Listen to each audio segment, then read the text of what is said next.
అల్హమ్దులిల్లాహ్ వసలాతు వసలాం అలా రసూలిల్లా అమ్మాబాద్. ప్రియ విద్యార్థులారా, మహాప్రవక్త జీవిత చరిత్ర 7వ క్లాస్ ఈరోజు మనం ప్రారంభించబోతున్నాము. ఈరోజు మనం చదివేటువంటి అంశం ప్రవక్త మహానీయ ముహమ్మద్ సల్లల్లాహు అలైహి వసల్లం వారి శుభ జననం మరియు ప్రవక్త సల్లల్లాహు అలైహి వసల్లం వారి బాల్యం. సమయాన్ని చూసుకుంటూ ఇంతవరకు మనం చదవగలుగుతాము. ఇన్షా అల్లా ముందుకు సాగుదాము. అల్లాహ్ తఆలా మనందరికీ సహాయపడుగాక. అల్లాహుమ్మ అల్లిమ్నా మా యన్ఫఅనా వన్ఫఅనా బిమా అల్లమ్తనా యా అలీము యా హకీం.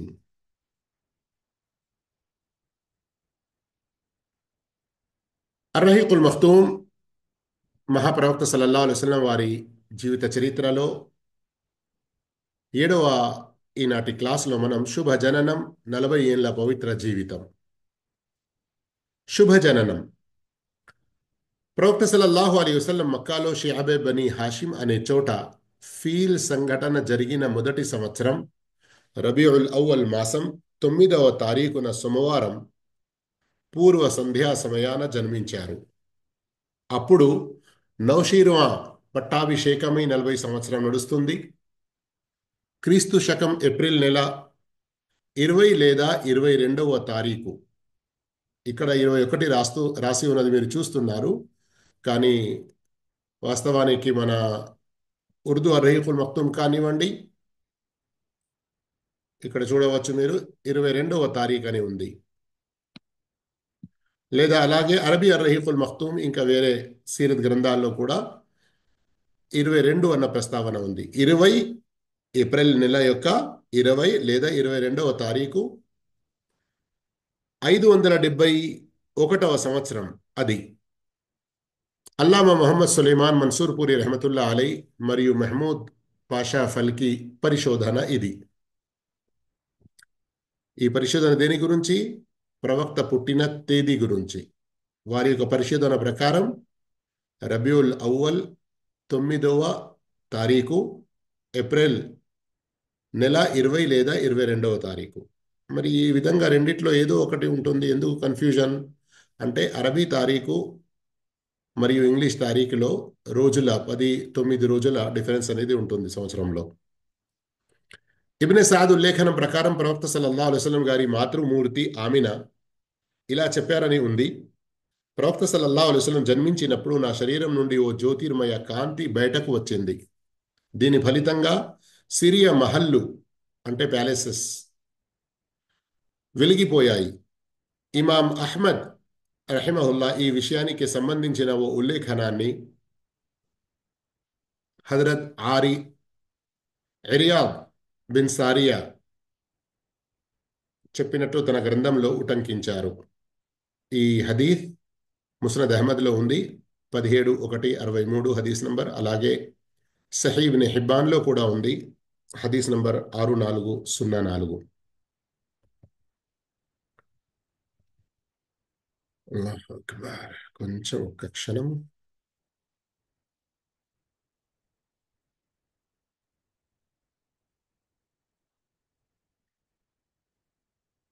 ఇక్కడ చిన్న కరెక్షన్ అవసరం ఉండింది, కానీ నేను మర్చిపోయాను.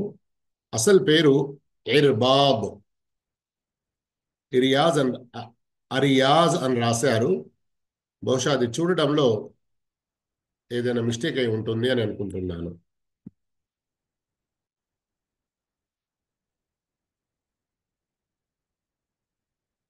ఇర్బాబ్ బిన్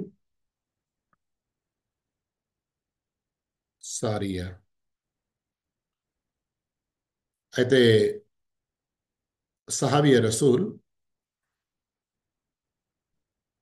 ఇర్బాబ్, ఐన్ రా బా అలిఫ్ దాద్. కొన్ని ఉల్లేఖనాల్లో జనన సమయాన కొన్ని సంఘటనలు దైవ దౌత్యపు ముందస్తు సూచనలుగా, అంటే రిసాలత్ కంటే ముందు సూచనలుగా చెప్పడం జరిగింది.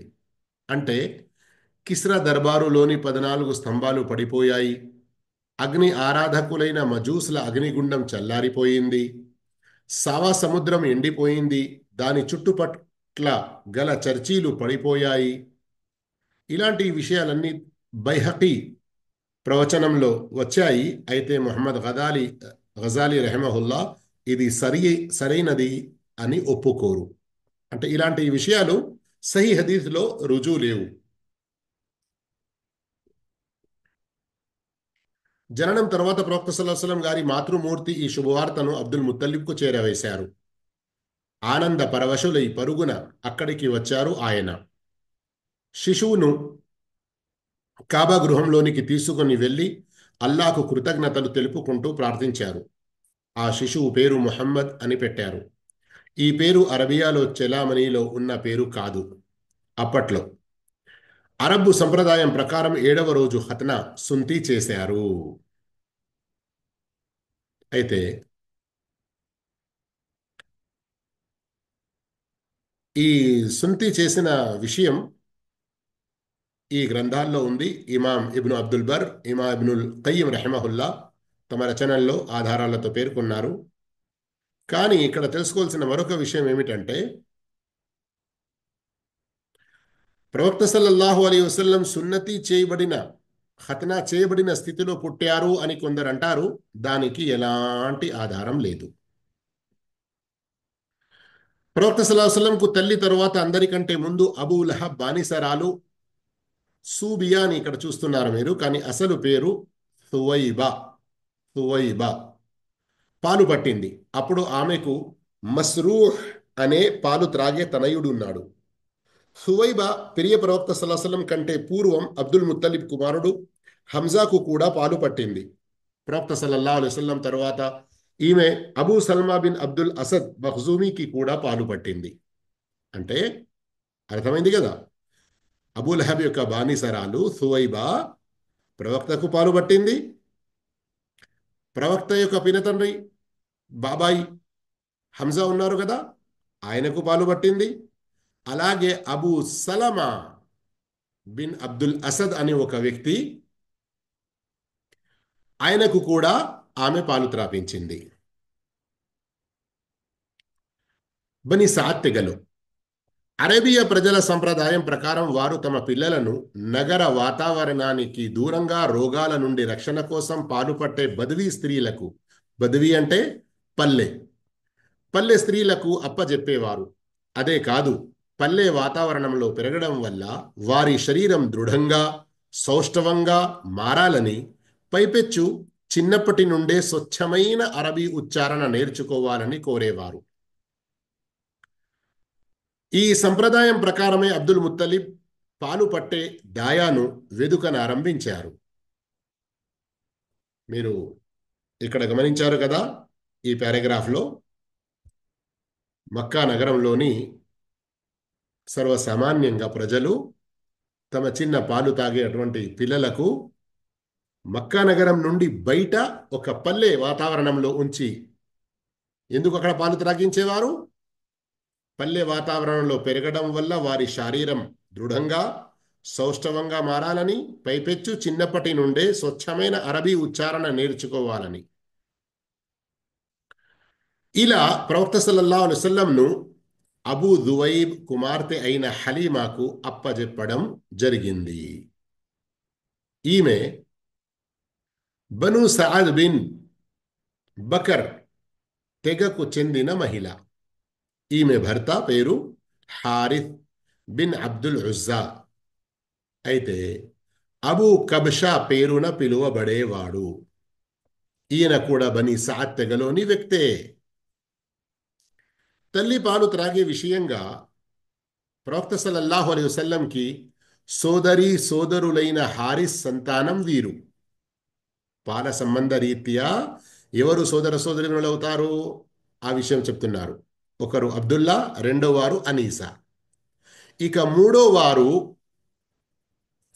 హుదాఫా లేదా జుజామా అన్న పేరు వచ్చింది. మరియు ఈమెనే షైమా అనే బిరుదు కూడా ఉంది. ఈమెకు షైమా అనే బిరుదు కూడా ఉంది.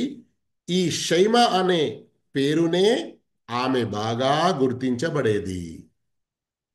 ప్రవక్త సల్లల్లాహు అలైహి వసల్లం మదీనాలో ఉన్నప్పుడు ఈమె వస్తుంది కదా, ఆ సందర్భం వస్తుంది. అక్కడ ఈ పేరుతో మీరు వింటారు. ఈ పేరు గుర్తుంచుకోండి. ఈ అమ్మాయి ఎవరు? షైమా. ప్రవక్త సల్లల్లాహు అలైహి వసల్లంని ఎత్తుకొని ఆడించేది. వీరే కాకుండా అబ్దుల్ ముత్తలిబ్ కుమారుడైన హారిత్ తనయుడు అబూ సుఫియాన్. ఈ అబూ సుఫియాన్ ప్రవక్త సల్లల్లాహు అలైహి వసల్లంకు పినతండ్రి కుమారుడు. ఈయన కూడా హలీమా పాలు త్రాగడం వల్ల ప్రవక్త సల్లల్లాహు అలైహి వసల్లంకు సోదరుడు అయ్యాడు. పాల సంబంధ సోదరుడు. ముందు నుండే ఒక రక్త సంబంధం ఉన్నది. ఏంటిది? బాబాయి కొడుకు. కానీ ఆ కొడుకు కూడా ఇక్కడ హలీమా దగ్గర వచ్చి పాలు త్రాగాడు గనక పాల సంబంధ సోదరుడు కూడా అయ్యాడు. ఇంకా ప్రవక్త సల్లల్లాహు అలైహి వసల్లం పినతండ్రి హజరత్ హంజా బిన్ అబ్దుల్ ముత్తలిబ్. హంజా బిన్ అబ్దుల్ ముత్తలిబ్ ఎవరు? హువైబా ఈయనకు కూడా పాలు త్రాగించింది అని విన్నాం కదా ఇప్పుడే మనం. ఈ హంజా బిన్ అబ్దుల్ ముత్తలిబ్ కూడా చిన్నప్పుడు బను సాద్ తెగకు చెందిన ఓ మహిళకు పాలు పట్టే విషయమై అప్పచెప్పబడిన వారే. అర్థమైందా? కన్ఫ్యూజ్ కాకండి.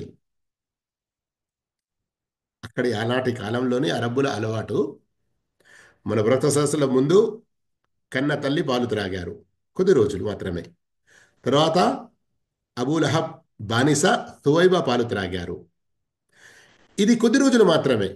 ఆ తర్వాత 2 సంవత్సరాలు లేదా అంతకు పైగా హలీమా వద్ద ఉండి హలీమా పాలు త్రాగారు కదా.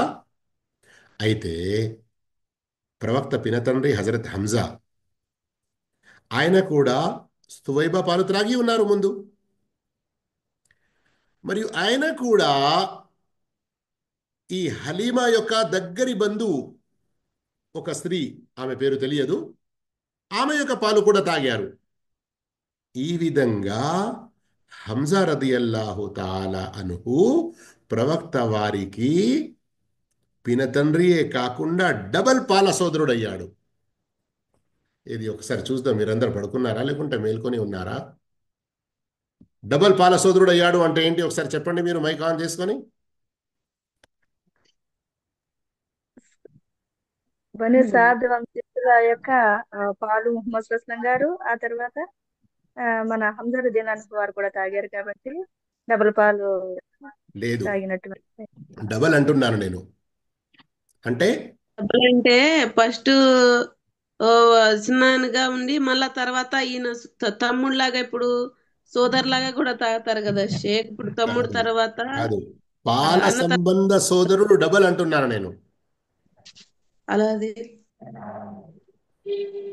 సువైబా దగ్గర ముంతాజ్, కూడా తాగారు. ఒకేసారి చెప్తున్నారు ఎవరు? గౌసియా గారు కావచ్చు బహుశా.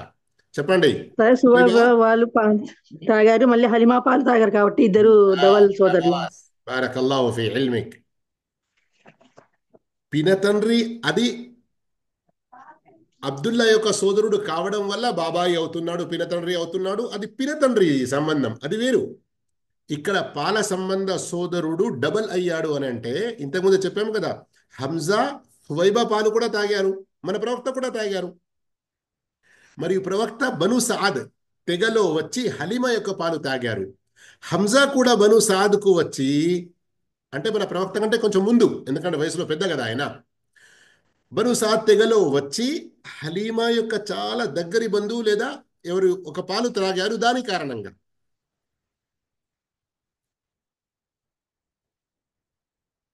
ఇన్షాల్లా విషయం అర్థమైందని ఆశిస్తున్నాను. ముందుకు సాగుదాం.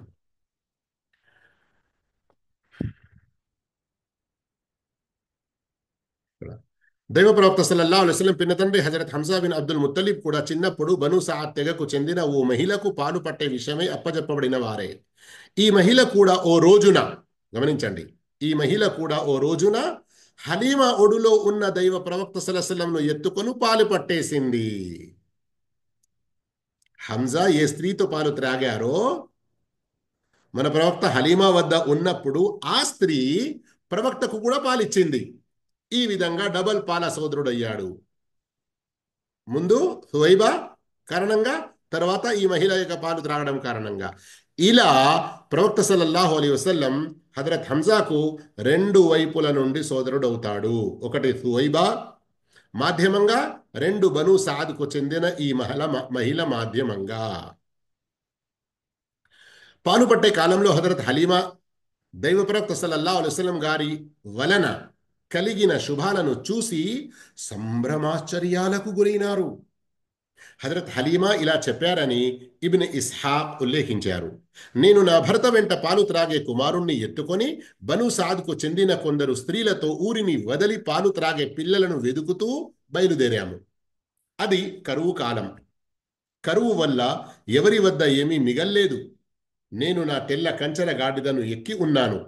వెంట ఓ పెంటి ఒంటె కూడా ఉంది. పెంటి ఒంటె అర్థమవుతుంది కదా, ఆడ.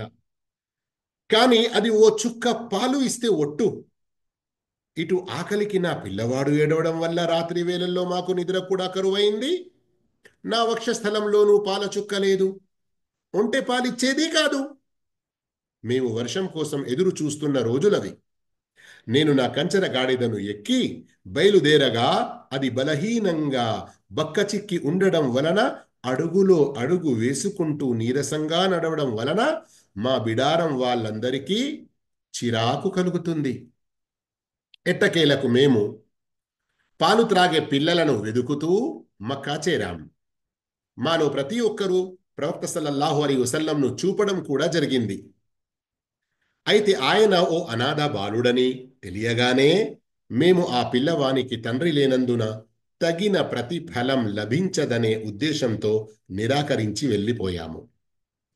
ఆ రోజుల్లో వచ్చి పల్లెల నుండి ఈ స్త్రీలు వచ్చి ఏదైతే పట్టణ పిల్లలకు పాలు త్రాపించే ప్రయత్నం చేసేవారో అందువల్ల వారికి కొంత ఆనాటి కాలం ప్రకారంగా పారితోషికం లభించేది. అయితే ఈ మొహమ్మద్ అనే పిల్లవాని యొక్క తండ్రి లేడు కదా, ఈ పిల్లవాడు అనాథ, వీళ్ళేమిస్తారు మాకు అంతగా అని ప్రతి ఒక్కరూ తిరస్కరించారు, నిరాకరించారు. ఈ పిల్లవాడు అనాథ వితంతువు అయిన ఈ బాలుని తల్లి గాని తాత గాని మనకేమిస్తాడు అని అనుకున్నాం. ఈ కారణం వల్లనే మాలో ఎవరూ ఈ బాలుణ్ణి తీసుకోవడానికి ముందుకు రాలేదు.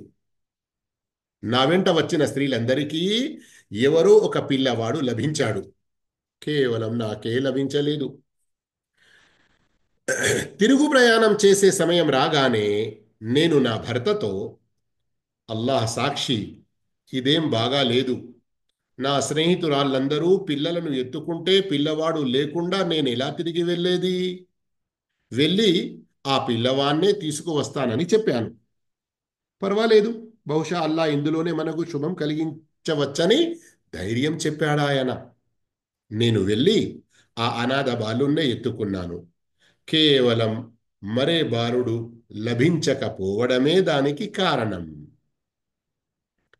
హజరత్ హలీమా రదియల్లాహు తన్హా ఇంకా ఇలా అన్నారు, పిల్లవాన్ని తీసుకొని తిరిగి నా గుడారంలోనికి వచ్చి నా ఒళ్ళో పడుకోబెట్టుకోగానే నా పాలిండ్లు పాలతో నిండిపోయాయి. అతను కడుపారా పాలు త్రాగాడు. ఆ తరువాత అతని సోదరుడు కూడా కడుపారా పాలు త్రాగాడు. ఆ తరువాత మేము ఆదమరిచి నిద్రపోయాము. అంతకు మునుపు మేము ఎప్పుడూ మా పిల్లవానితో పాటు నిద్రించేవారమే కాదు. ఇటు నా భర్త ఒంటె పాలు పితకడానికి వెళ్ళగా దాని పొదుగు పాలతో నిండుగా ఉంది. ఆయన పితికిన పాలను మేము కడుపు నిండా త్రాగాం. ఎంతో హాయిగా రాత్రి గడిచిపోయింది. ఉదయాన్నే నా భర్త, హలీమా, అల్లా సాక్షి, నీవు ఓ శుభం గల ఆత్మను పొందావు అని అన్నాడు. నేను కూడా అదే ఆలోచిస్తున్నానప్పుడు. హలీమా రదియల్లాహు తాలా అన్హా ఇంకా ఇలా అంటారు, మా బిడారం బయలుదేరింది. నేను నా బలహీనమైన కంచర గాడిదనెక్కి కూర్చున్నాను. ఆ పిల్లవాడు కూడా నా ఒడిలోనే ఉన్నాడు. అయితే అల్లాహ్ సాక్షిగా చెబుతున్నాను, ఆ గాడిద బిడారం మొత్తాన్ని దాటేసి ముందుకు వెళ్ళిపోయింది. మరే గాడిద కూడా దాని గమనాన్ని అందుకోలేకపోయింది. ఇది చూసిన నా స్నేహితురాళ్ళు నన్ను పిలుస్తూ, ఓ అబూ దువైబ్ కూతురా, ఇదేమిటి? మమ్మల్ని కూడా కాస్త చూడు. నీవు మా వెంట వచ్చేటప్పుడు ఎక్కి వచ్చిన కంచర గాడిదేగా ఇది అని అరిచారు. అవును అవును, అల్లా సాక్షి, ఇది ఆ కంచర గాడిదే సుమా. దీనికి ఏదో ప్రత్యేకత ఏర్పడిందమ్మా అని బదులిచ్చాను నేను. బను సహద్ తెగ నివాస ప్రదేశంలోని మా ఇండ్లకు మేము చేరుకున్నాం. ఆ కాలంలో మా ప్రాంతం అంతటి కరువు ప్రాంతం ఈ భూమిపై మరొకటి ఉందన్న విషయం నాకైతే తెలియదు గాని మేము తిరిగి వచ్చిన తర్వాత నా మేకలు మేత కోసం బయటకు వెడితే కడుపు నిండా మేసి నిండు పొదుగులతో తిరిగి వచ్చేవి. ఆ పాలను పితికి మేము త్రాగేవాళ్ళం. ఆ కాలంలో ఏ వ్యక్తికి ఒక చుక్క పాలు లభించేవి కాదు. వారి పశువుల పొదుగులు ఎండిపోయి చుక్క పాలు కూడా లేకుండా ఉండేవి. చివరికి మా జాతి ప్రజలు తమ పశువు కాపరులతో, ఓ మూర్ఖుల్లారా, అబూ జువైబ్ కూతురి కాపరి పశువుల్ని ఎక్కడ మేపుతున్నాడో అక్కడికే మీరు కూడా తీసుకువెళ్ళి మేపండని చెప్పి మరీ పంపేవారు. అయినా వారి మేకలు అర్ధాకలితోనే తిరిగి వచ్చేవి. వాటి పొదుగుల్లో చుక్క పాలు కూడా ఉండేవి కావు. నా మేకలు మాత్రం నిండిన పొదుగులతో ఇంటికి వచ్చేవి.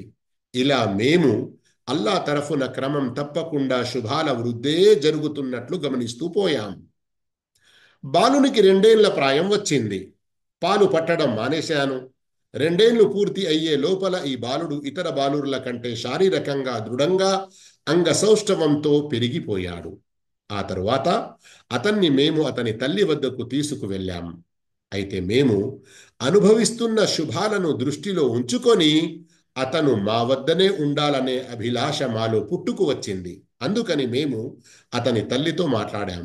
అమ్మా, ఈ పిల్లవాణ్ణి ఇంకొంత ఆరోగ్యవంతుడు, మరింత శారీరక దారుఢ్యం వచ్చే వరకు మా దగ్గరనే ఎందుకుంచరు? మక్కాలోని వ్యాధుల గురించి మాకు భయంగా ఉంది అని వేడుకున్నాం. మా ప్రోద్బలంపై ఆమె తిరిగి పిల్లవాణ్ణి మా వెంట పంపడానికి ఇష్టపడి పంపించేశారు. షక్ సద్ర్, వక్షస్థల చీల్చే సంఘటన, హార్ట్ ఆపరేషన్, హార్ట్ సర్జరీ. ఇలా ప్రవక్త సల్లల్లాహు అలైహి వసల్లం పాలు త్రాగే గడువు పూర్తి అయిన తర్వాత కూడా బను సఅద్ తెగలోనే ఉండిపోయారు. చివరికి ఆయన జన్మించిన 4వ లేదా 5వ ఏట, 4 అన్న మాటనే ఎక్కువ చరిత్రకారులు తెలిపి ఉన్నారు. కానీ కొందరు చెప్పారు 5 అని కూడా, అందుకొరకు ఇక్కడ 5 అన్న ప్రస్తావన కూడా చేశారు. మరికొందరు 2 లేదా 3 అన్నారు. దాని ప్రస్తావన కింద ఫుట్ నోట్లో కూడా వచ్చేసింది. ప్రవక్త సల్లల్లాహు అలైహి వసల్లం జన్మించిన 4వ లేదా 5వ ఏట షక్ సద్ర్, వక్ష స్థలాన్ని చీల్చే హార్ట్ సర్జరీ సంఘటన జరిగింది. ఈ సంఘటన వివరాలు హజరత్ అనస్ రదియల్లాహు తాలా అన్హు ఉల్లేఖించినట్లుగా సహీ ముస్లిం గ్రంథంలో ఇలా ఉన్నాయి. ప్రవక్త సల్లల్లాహు అలైహి వసల్లం వద్దకు హజరత్ జిబ్రీల్ అలీహిస్సలాం వచ్చినప్పుడు ఆయన పిల్లలతో ఆడుకుంటున్నారు. హజరత్ జిబ్రీల్ అలీహిస్సలాం ఆయన్ను పట్టుకొని కింద పడవేశారు. వక్ష స్థలాన్ని చీల్చి గుండె కాయను బయటకు లాగారు. ఆ తరువాత గుండె నుండి ఓ భాగాన్ని తీసి ఇది నీలోని శైతాన్ స్థావరం అని చెప్పారు. ఆ తర్వాత ఓ పల్లెంలో ఉంచి జంజం నీటితో శుభ్రపరిచారు. దాన్నే సరిచేసి దాని స్థానంలో పెట్టి వెళ్ళిపోయారు. ఇది చూసిన మిగిలిన పిల్లలంతా దాయా హలీమా వద్దకు పరుగున వెళ్ళి ముహమ్మద్ హత్యకు గురయ్యారని చెప్పారు. ఆ ఇంటి వారంతా పరుగెత్తుకుంటూ అక్కడికి చేరగా ప్రవక్త సల్లల్లాహు అలైహి వసల్లం ముఖ కవలికలు మారిపోయి ఉన్నాయి. ఈ హదీస్ సహీ ముస్లింలో ఉంది. మరియు హజరత్ అనస్ రదియల్లాహు తఆలా చెబుతున్నారు, వఖద్ కుంతు అరా అథర జాలికల్ మఖీత ఫీ సద్రిహి. ప్రవక్త సల్లల్లాహు అలైహి వసల్లం వారి హార్ట్ సర్జరీ జరిగింది కదా, గుండె బయటికి తీసి కడిగారు కదా, అందులోని నల్లని ఒక భాగం తీసి పారేశారు కూడా కదా, మళ్ళీ గుండెను జంజం నీటిలో శుభ్రపరిచి అది ఎక్కడ ఉండాలో అక్కడే పెట్టేశారు. మళ్ళీ ఆ ఛాతిపై కుట్లు వేసినట్లుగా హజరత్ అనస్ అంటున్నారు, ఛాతీపై కుట్లు వేసినటువంటి గుర్తులు నేను చూశాను అని. సహీ ముస్లింలోని హదీస్. ఇక ప్రవక్త సల్లల్లాహు అలైహి వసల్లం వారి తండ్రి అయితే ముందే చనిపోయారు, పుట్టక ముందే. ఇక రండి, మమతాను రాగాల్లో ముహమ్మద్ సల్లల్లాహు అలైహి వసల్లం. ఈ సంఘటన జరిగిన పిదప హలీమా రదియల్లాహు తాలా అన్హా ప్రమాదాన్ని శంకించారు. అంటే ఈ హార్ట్ సర్జరీ సంఘటన జరిగిన తర్వాత హలీమ రదియల్లాహు అన్హా ప్రమాదాన్ని శంకించారు. ఆమె ముహమ్మద్ సల్లల్లాహు అలైహి వసల్లంను అతని మాతృమూర్తికి అప్పచెప్పి వచ్చేశారు. ఆయన 6 ఏళ్ల వరకు మాతృ మమతానురాగాల్లోనే పెరిగి పెద్దయ్యారు.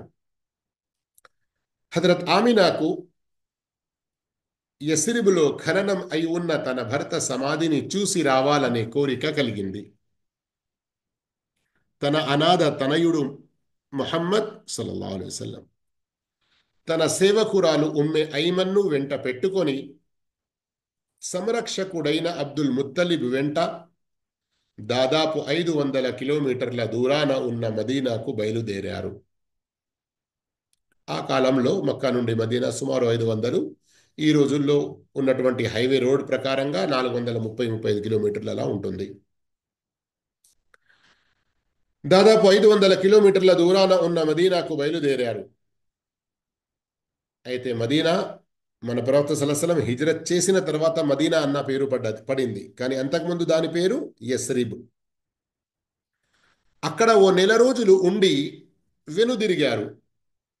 కానీ ప్రయాణ ప్రారంభంలోనే కొంత దూరం వచ్చిన తర్వాత వ్యాధిగ్రస్తులైపోయారు. ఎవరండి వ్యాధిగ్రస్తులైన వారెవరు? ఆమీనా అలైహిస్సలాం గారు.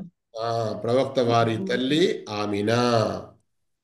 ఈ వ్యాధి బాగా ముదిరిపోయి మక్కా మరియు మదీనాకు నడుమ గల ఓ ప్రదేశం అబువా చేరగానే ఆమె మరణించారు. అల్లాహు అక్బర్. తాతగారి కారుణ్య ఛాయలో వృద్ధులైన అబ్దుల్ ముత్తలిబ్ తన మనుమన్ని వెంటబెట్టుకొని మక్కాకు వచ్చారు. ఆయన హృదయం తన అనాథ మనుమడి మమతానురాగాలతో నిండి పరితపిస్తుంది. కారణం కోడలి మరణం, మరో క్రొత్త విఘాతం. ఇది పాత గాయాల్ని తిరిగి తోడిన సంఘటన. అబ్దుల్ ముత్తలిబ్ భావోద్రేకాల్లో తన మనుమని ఎడల గల తపన, హృదయ స్పందన ఆయన సొంత కుమారుల ఎడల కూడా కానవచ్చేదే కాదు. విధి ఆ బాలుణ్ణి ఏకాంతపు ఎడారిలో తెచ్చి నిలబెట్టిన తీరును చూసి అబ్దుల్ ముత్తలిబ్ తల్లడిల్లిపోయారు. బాలుణ్ణి ఎటూ కాకుండా చేయడానికి ఆయన సిద్ధపడలేదు. తన సంతానం కంటే ప్రేమిస్తూ పెద్దవారిని గౌరవించినట్లు ఆ చిన్న బాలుడైన ముహమ్మద్ని గౌరవించేవారు. ఇబ్నే హిషాం కథనం ప్రకారం అబ్దుల్ ముత్తలిబ్ కోసం కాబా గృహం నీడన పరుపు వేసి కుమారులంతా దాని చుట్టూ కింద కూర్చునేవారు. అబ్దుల్ ముత్తలిబ్ వచ్చి ఆ పరుపుపై కూర్చునేవారు. ఆయన గౌరవార్థం ఏ కుమారుడు ఆ పరుపు దగ్గరకు కూడా పోయేవాడు కాడు. కానీ ప్రవక్త సల్లల్లాహు అలైహి వసల్లం వచ్చి ఆ పరుపుపైనే కూర్చునేవారు. అప్పుడు ఆయన ఇంకా చిన్న పిల్లవాడే. పినతండ్రులు ఆయన్ను పరుపుపై నుండి కిందికి తెచ్చి కూర్చోబెట్టేవారు. అలా చేస్తూ ఉండగా అబ్దుల్ ముత్తలిబ్ కుమారుల్ని ఉద్దేశించి, నా ఈ కుమారుణ్ణి వదిలేయండి, అల్లాహ్ సాక్షి, ఈయన ఘనతే వేరు అంటూ తిరిగి పిల్లవాణ్ణి ఎత్తుకొని తన దగ్గర కూర్చుండబెట్టుకొని వీపు తట్టేవారు. అతని చేష్టలు చూసి ఆనందపడేవారు. ప్రవక్త సల్లల్లాహు అలైహి వసల్లం గారి వయస్సు ఇంకా 8 సంవత్సరాల 2 నెలల 10 రోజులైందో లేదో అబ్దుల్ ముత్తలిబ్ సానుభూతి ఛాయ కూడా ఆయనకు దూరమైపోయింది. అబ్దుల్ ముత్తలిబ్ మక్కాలో మరణించారు. మరణానికి ముందు ఆయన ప్రవక్త పినతండ్రి అయిన అబూ తాలిబ్కు, ఈయన అంటే అబూ తాలిబ్ ప్రవక్త సల్లల్లాహు అలైహి వసల్లం గారి తండ్రి అబ్దుల్లా సొంత సోదరుడు. అంటే అబ్దుల్లా మరియు అబూ తాలిబ్ వీరిద్దరి తల్లి ఒక్కరే. అబూ తాలిబ్కి సంరక్షణ బాధ్యతలను స్వీకరించమని అప్పజెప్పడం జరిగింది. పినతండ్రి ప్రేమ ఛాయలు అబూ తాలిబ్ తన సోదర కుమారుని సంరక్షణ బాధ్యతలను ఎంతో చక్కగా నిర్వర్తిస్తూ ఆయన్ను తన కుమారునిలా చూసుకున్నారు. మరీ చెప్పాలంటే అంతకు మిన్నగానే చూసుకున్నారు. ఆయన ఎడల ఎంతో గౌరవంగా మెలుగుతూ 40 ఏండ్ల కంటే అధిక కాలం వరకు ఆయనకు అండదండగా నిలిచారు. ప్రవక్త సల్లల్లాహు అలైహి వసల్లం విషయమై చెలరేగిన శత్రుత్వం మిత్రుత్వం వివరాల సందర్భానుసారం రాబోతున్నాయి. అంటే తర్వాత పేజీల్లో మరిన్ని వివరాలు ఏ ఏ రీతిలో అబూ తాలిబ్ మన ప్రవక్తను ఆదుకున్నారు అన్న విషయాలు ఇంకా ముందుకు వస్తూ ఉంటాయి. ప్రవక్త సల్లల్లాహు అలైహి వసల్లం మాధ్యమంగా వర్షం గురించి వేడుకోలు.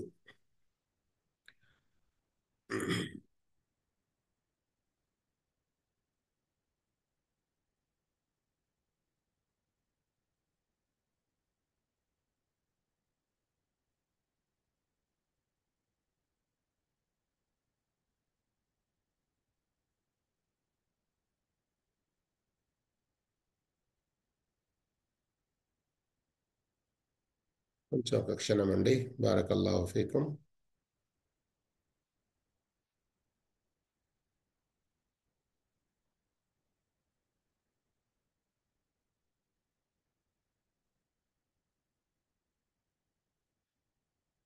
జహ్లమా బిన్ అర్ఫాత్ ఉల్లేఖనాన్ని ఇబ్న్ అసాకిర్ పొందుపరిచిన విధం ఇలా ఉంది. జహ్లమా ఇలా ఉల్లేఖించారు, నేను మక్కా నగరానికి వచ్చినప్పుడు ప్రజలు కరువుతో పీడించబడుతున్నారు. వర్షాలు లేక చాలా బాధగా ఉన్నారు. ఆ సందర్భంలో ఖురైష్ అబూ తాలిబ్తో, ఎందుకంటే అబ్దుల్ ముత్తలిబ్ చనిపోయిన తర్వాత ఇక అక్కడ నాయకులుగా అబూ తాలిబ్ కదా, అబూ తాలిబ్ మన నగరం కరువు కూరల్లో చిక్కుకొని ఉంది, చిన్న పెద్ద అందరూ పస్తులుంటున్నారు, పదండి వర్షం గురించి ప్రార్థిద్దాం అని అన్నారు. అబూ తాలిబ్ ఓ పిల్లవాణ్ణి వెంట తీసుకుని బయలుదేరారు. పిల్లవాడు అప్పుడే మబ్బు వదలిన సూర్యునిలా ప్రకాశిస్తున్నాడు. అల్లాహు అక్బర్, అల్లాహు అక్బర్. ఇంకా ప్రవక్త పదవి పొందలేదు, చిన్న వయసులో ఉన్నారు ముహమ్మద్ సల్లల్లాహు అలైహి వసల్లం. అప్పటి నుండే అల్లాహు తాలా ఎలాంటి కొన్ని ప్రత్యేకతను ప్రసాదించాడో గమనిస్తూ ఉండండి. అబూ తాలిబ్ ఓ పిల్లవాడిని వెంట తీసుకుని బయలుదేరారు. పిల్లవాడు అప్పుడే మబ్బు వదిలిన సూర్యునిలా ప్రకాశిస్తున్నాడు. ఆ బాలుని చుట్టూ ఇతర బాలురు కూడా ఉన్నారు. అబూ తాలిబ్ ఆ బాలుని చేయి పట్టుకొని కాబా గృహం వద్దకు వెళ్ళారు. అతని వీపును కాబా గృహానికి ఆనించి వ్రేలు పట్టుకొని నిలబడ్డారు. అప్పుడు ఆకాశంలో ఓ మబ్బు తునక మచ్చుకైనా కనబడలేదు. కాని చూస్తూ ఉండగానే అన్ని వైపుల నుండి మేఘాలు క్రమ్ముకోనారంభించాయి. కురిసిన కుంభవృష్టికి ఆ లోయలో వరదలు వచ్చాయి. నగరం కొండా కోనలన్నీ జలమయమైపోయాయి. ఆ తరువాత ఓ సందర్భంగా అబూ తాలిబ్ ఈ సంఘటన గురించి చెబుతూ ముహమ్మద్ సల్లల్లాహు అలైహి వసల్లంను ఇలా పొగిడారు. అరబీలో దానికి సంబంధించిన కొన్ని పద్యాలు ఏవైతే వచ్చి ఉన్నాయో వాటిలో ఒక సెంటెన్స్, వఅబ్యదు యుస్తస్కల్ గమాం బివజ్హిహి తుమాలుల్ యతామా ఇస్మతున్ లిల్ అరామిలి. ఉర్దూ అర్రహీఖుల్ మఖ్తూంలో అరబీ ఆ చిన్న పద్యం చెప్పి మళ్ళీ దాని అనువాదం రాస్తారు.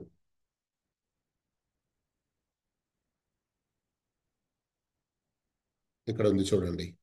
वअबयद युस्तस्क़ल गमाम बिवजही हिमालुल यतामा इस्मतुन लिल अरामिरी. वो खूबसूरत हैं, उनके चेहरे से बारिश का फैदान तलब किया जाता है, यतीमों के मावा और बेवाओं के मुहाफिज हैं.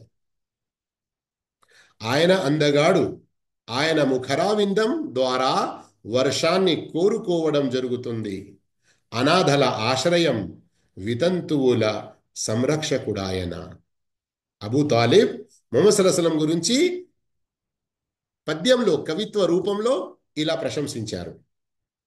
ఇక రండి, సుమారు 12 సంవత్సరాల వయసుకు వస్తారు ముహమ్మద్ సల్లల్లాహు అలైహి వసల్లం.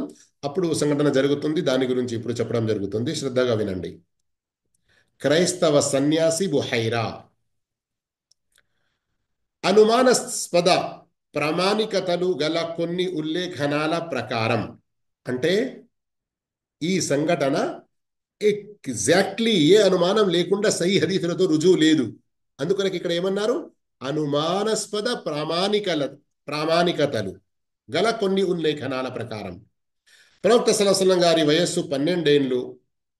మరో వివరణాత్మక ఉల్లేఖనం ప్రకారం 12 ఏళ్ల 2 నెలల 10 రోజులకు చేరినప్పుడు అబూ తాలిబ్ ఆయన వెంట పెట్టుకొని సిరియాకు వ్యాపార రీత్యా ప్రయాణానికి బయలుదేరి బుస్రా చేరారు. ఇక్కడ బస్రా అని రాశారు. బస్రా అన్నది ఇది ఇరాక్లో ఉన్నది. ఇరాక్ మక్కా నుండి సుమారు ఈస్ట్ వైపున కొంచెం ఉత్తర దిశలో ఉంటుంది. కానీ ఈ బుస్రా వాస్తవానికి ఇది ఎక్కడ ఉన్నది, ఇది సిరియాకు వెళ్ళే దారిలో ఉన్నది. సిరియాకు వెళ్ళే దారిలో ఉన్నది.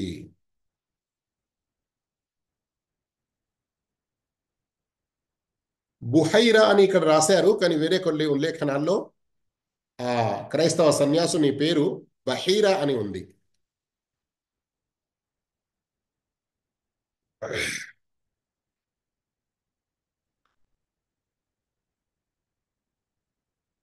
బుస్రా సిరియా దేశానికి చెందిన హురాన్కు రాజధానిగా ఉండేది.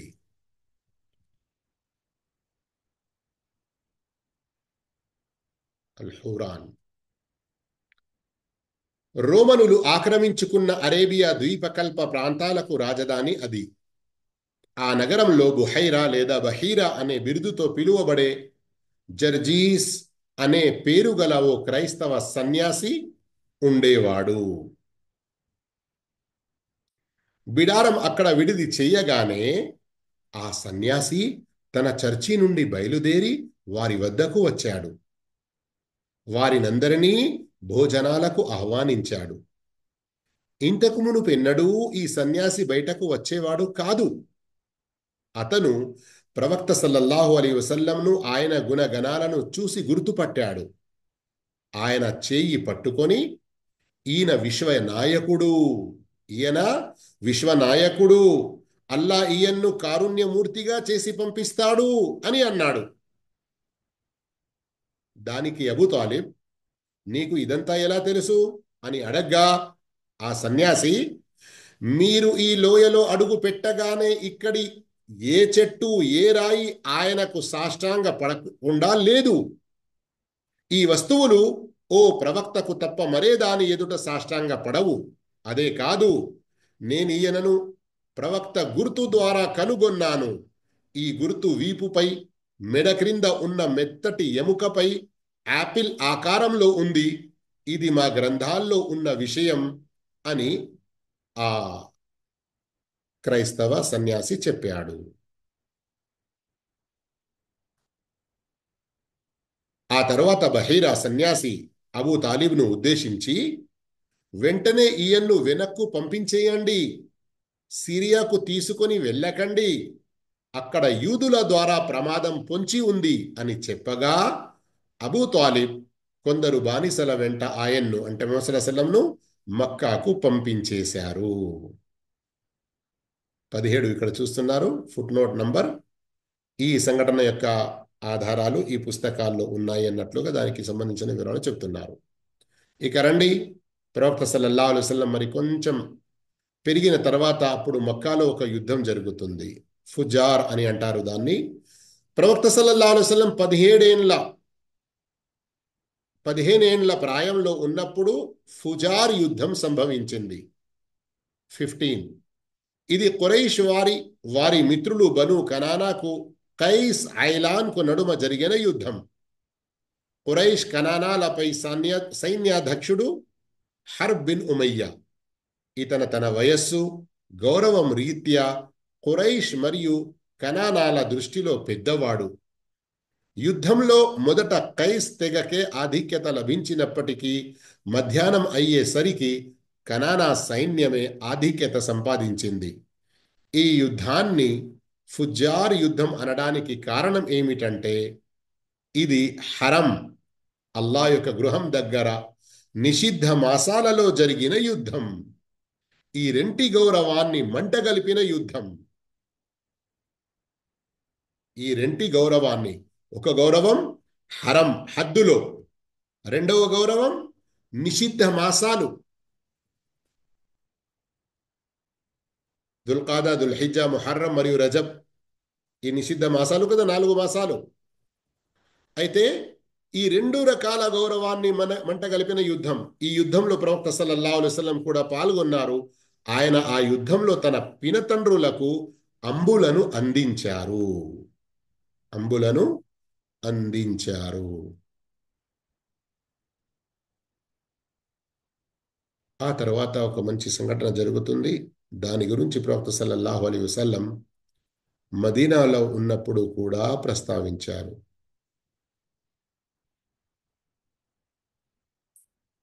ఇక్కడ ఫుజార్ అని రాసి ఉంది కదా, హర్బుల్ ఫిజార్ అని కూడా అంటారు దాన్ని. ఫూకు బదులుగా ఫిజార్ అని. మరి ఎందుకు ఫిజార్ అనబడుతుంది? మీరు విన్నారు, 2 రకాల గౌరవాలను మంట కలిపినందుకు. ఆ తర్వాత ఒక మంచి సంఘటన ఏమిటి? హిల్ఫుల్ ఫుదూల్. ఈ యుద్ధం జరిగిన అనంతరం ఓ నిషిద్ధ మాసం దిల్ఖాదాలో హిల్ఫుల్ ఫుదూల్ అనే ఒప్పందం ఒకటి జరిగింది. కొన్ని ఖురైష్ తెగలు, అంటే బనీ హాషిం, బనీ ముత్తలిబ్, బనీ సఅద్ బిన్ అబ్దుల్ ఉజ్జా, బనీ జహరా బిన్ ఖిలాబ్ మరియు బనీ కైన్ బిన్ ముర్రాలు దీన్ని నిర్వహించాయి. వీరంతా అబ్దుల్లా బిన్ జద్ఆన్ తైమి ఇంట చేరారు. వయస్సులోను గౌరవంలోనూ అతను అందరికంటే మిన్న కావడం అందుకు కారణం. అందరూ ఓ మాట మీద నిలబడి మక్కాలో ఏ పీడితుడు కనబడినా, అతడు మక్కా వాసి అయినా కాకపోయినా సరే కలిసికట్టుగా అతనికి సహాయం చేద్దామని, అతని హక్కును అతనికి ఇప్పిద్దామని ప్రమాణం చేశారు. ఈ ప్రమాణ సభలో ప్రవక్త సల్లల్లాహు అలైహి వసల్లం కూడా ఉన్నారు. దైవ దౌత్య బాధ్యతలు స్వీకరించిన తరువాత కూడా ప్రవక్త సల్లల్లాహు అలైహి వసల్లం ఇలా సెలవిస్తూ ఉండేవారు: నేను అబ్దుల్లా బిన్ జద్ఆన్ ఇంట జరిగిన ఒప్పందంలో చేరి ఉన్నవాణ్ణి. దానికి బదులు నాకు ఎర్ర ఒంటెలు కూడా నచ్చవు. ఒకవేళ ఇస్లాం కాలంలో నన్ను ఈ ఒప్పందం కోసం పిలిస్తే తప్పక వెళ్ళేవాణ్ణి. తెగల దురభిమానానికి ఈ ఒప్పందం గొడ్డలిపెట్టు అయింది. దీని వెనుక ఉన్న కారణం ఏమిటంటే, జుబైర్ తెగకు చెందిన ఓ వ్యక్తి వర్తక సామాగ్రి విక్రయించడానికి మక్కా వచ్చాడు. జుబైర్ తెగకు చెందిన ఓ వ్యక్తి వర్తక సామాగ్రి విక్రయించడానికి మక్కా వచ్చాడు. ఆస్ బిన్ వాయిల్ అనే వ్యక్తి ఆ సరుకును కొన్నాడు, కానీ ధర చెల్లించలేదు. అతను తన తెగ మిత్రులైన అబ్దుద్దార్, మఖ్జూమ్, జమహ్, సహం మరియు అదీ తెగల సర్దారుల సహాయాన్ని అర్థించగా వారు ఏమాత్రం శ్రద్ధ తీసుకోలేదు. అప్పుడు ఆ వ్యక్తి అబూ కైస్ కొండపైకెక్కి బిగ్గరగా కొన్ని పద్య పాదాల్ని చదివాడు. ఆ పద్య పాదాల్లో తనకు జరిగిన అన్యాయాన్ని ఏకరువు పెట్టాడు. అది విన్న జుబైర్ బిన్ అబ్దుల్ ముత్తలిబ్, ఈ వ్యక్తి ఇంత నిస్సహాయుడు ఎలా అయ్యాడు అని బాధపడుతూ పైన పేర్కొన్న ఖురైష్ తెగలన్నిటినీ ఓ చోట చేర్చడం జరిగింది. మొదట ఒప్పందం చేసుకొని ఆ తర్వాత ఆస్ బిన్ వాయిల్ నుండి ఆ వ్యక్తికి రావలసిన హక్కును ఇప్పించడం జరిగింది. ఇక ప్రవక్త సల్లల్లాహు అలైహి వసల్లం యౌవనంకి చేరుకున్న తర్వాత ఒక శ్రామిక జీవితం ఏదైతే గడుపుతారో దాని గురించి విందాము రండి. యుక్త వయస్సులో ప్రవక్త సల్లల్లాహు అలైహి వసల్లంకు నిర్ణీతమైన పని అంటూ ఏదీ లేదు. అయితే ఆయన సల్లల్లాహు అలైహి వసల్లం మేకలు కాసేవారని అనేక ఉల్లేఖనాలు చెబుతున్నాయి. ఆయన సల్లల్లాహు అలైహి వసల్లం మొదట బనీ సాద్ మేకల్ని కాశారు. మక్కాలోనూ మక్కా వాసుల మేకల్ని కొన్ని కీరాతులకు కూలిపై కాసేవారు. 25 ఏళ్ల వయస్సు రాగానే హజరత్ ఖదీజా రదియల్లాహు తాలా అన్హా సరుకును తీసుకొని వ్యాపారార్థం సిరియాకు వెళ్ళారు. ఇబ్న్ ఇస్హాక్ కథనం ప్రకారం ఖౌలిద్, ఇది ఖౌలిద్ కాదండి, వాస్తవానికి ఇక్కడ హువైలిద్, ఖదీజా బింత్ హువైలిద్. ఖదీజా బింత్ హువైలిద్ కుమార్తె ఖదీజా రదియల్లాహు తన్హా ఓ గౌరవనీయమైన ధనవంతురాలైన మహిళ. తన సరుకును భాగస్వామ్య ప్రాతిపదికపై కొందరికిచ్చి వ్యాపారం చేయడానికి పంపించేవారు. ఖురైష్ తెగ ప్రజల వృత్తి పూర్తిగా వ్యాపారమే. ఆమెకు ప్రవక్త సల్లల్లాహు అలైహి వసల్లం గారి సత్యసంధత, అమానతు భావం, నీతి నిజాయితీలను గురించి తెలియగా తన బానిస మైసరా వెంట సిరియా వెళ్లి తన సరుకును అమ్మమని ఇతర వ్యాపారులకు ఇచ్చే ప్రతిఫలం కంటే అధికంగా ముట్ట చెబుతానని ముహమ్మద్ సల్లల్లాహు అలైహి వసల్లంకు కబురు పంపారు. ప్రవక్త సల్లల్లాహు అలైహి వసల్లం ఆమె ఈ కోరికను మన్నించి ఆమె సరుకు తీసుకొని బానిస మైసరా వెంట సిరియాకు వెళ్ళారు. హజరత్ ఖదీజా రదియల్లాహు అన్హాతో వివాహం. సిరియాలో వ్యాపారం చేసి తిరిగి వచ్చారు ప్రవక్త సల్లల్లాహు అలైహి వసల్లం. హజరత్ ఖదీజా రదియల్లాహు తఆలా అన్హా తన వ్యాపారంలో జరిగిన అభివృద్ధిని, ముహమ్మద్ సల్లల్లాహు అలైహి వసల్లం గారి నిజాయితీని చూసి ముగ్ధురాలై తన బానిస మైసరా ద్వారా విషయాన్ని తెలుసుకున్నారు. మైసరా ముహమ్మద్ సల్లల్లాహు అలైహి వసల్లం గారి నిజాయితీని, ఉన్నత గుణగణాలను, సందర్భోచితంగా తీసుకున్న నిర్ణయాలను ఏకరువు పెట్టినప్పుడు ఖదీజా రదియల్లాహు తాలా అన్హా తాను పోగొట్టుకున్న ఆణిముత్యం తిరిగి లభ్యం అయినట్లు సంబరపడిపోయారు.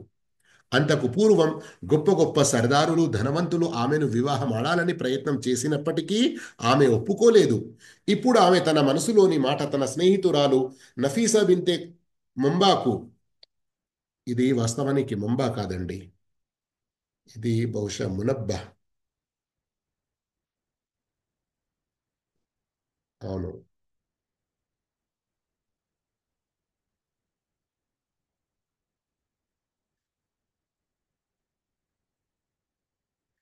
నఫీసా బింత్ మునయ్య, నఫీసా బింత్ మునయ్య.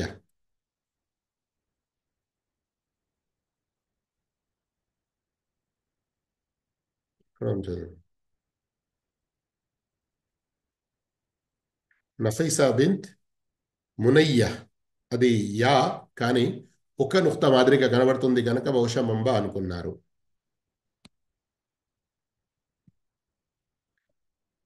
నఫీసా బింతే మునయ్యాకు చెప్పారు.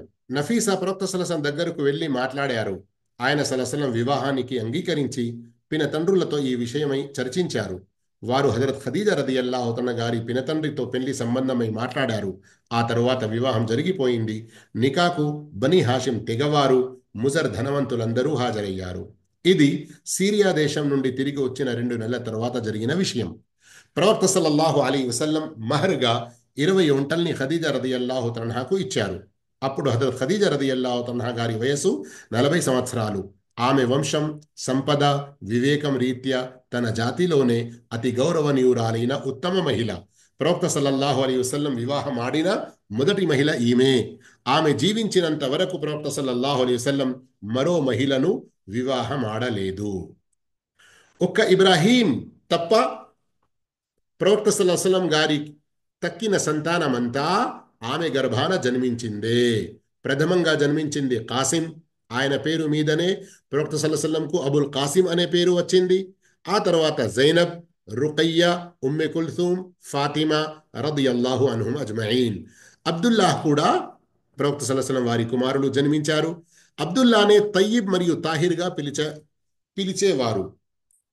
అబ్దుల్లా అనే కుమారుడు, ఇతన్నే తయ్యిబ్ మరియు తాహిర్ అని కూడా పిలిచేవారు. కుమారులంతా బాల్యంలోనే మరణించారు.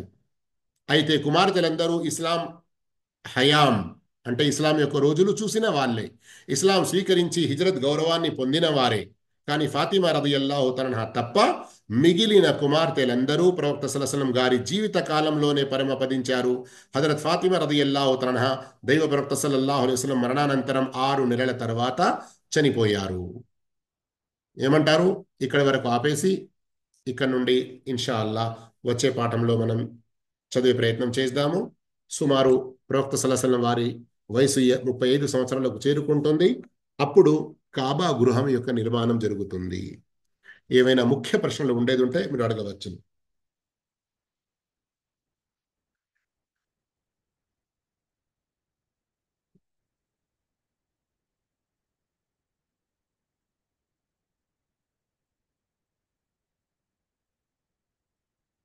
జజాకుముల్లాహు ఖైర్. సుబ్హానక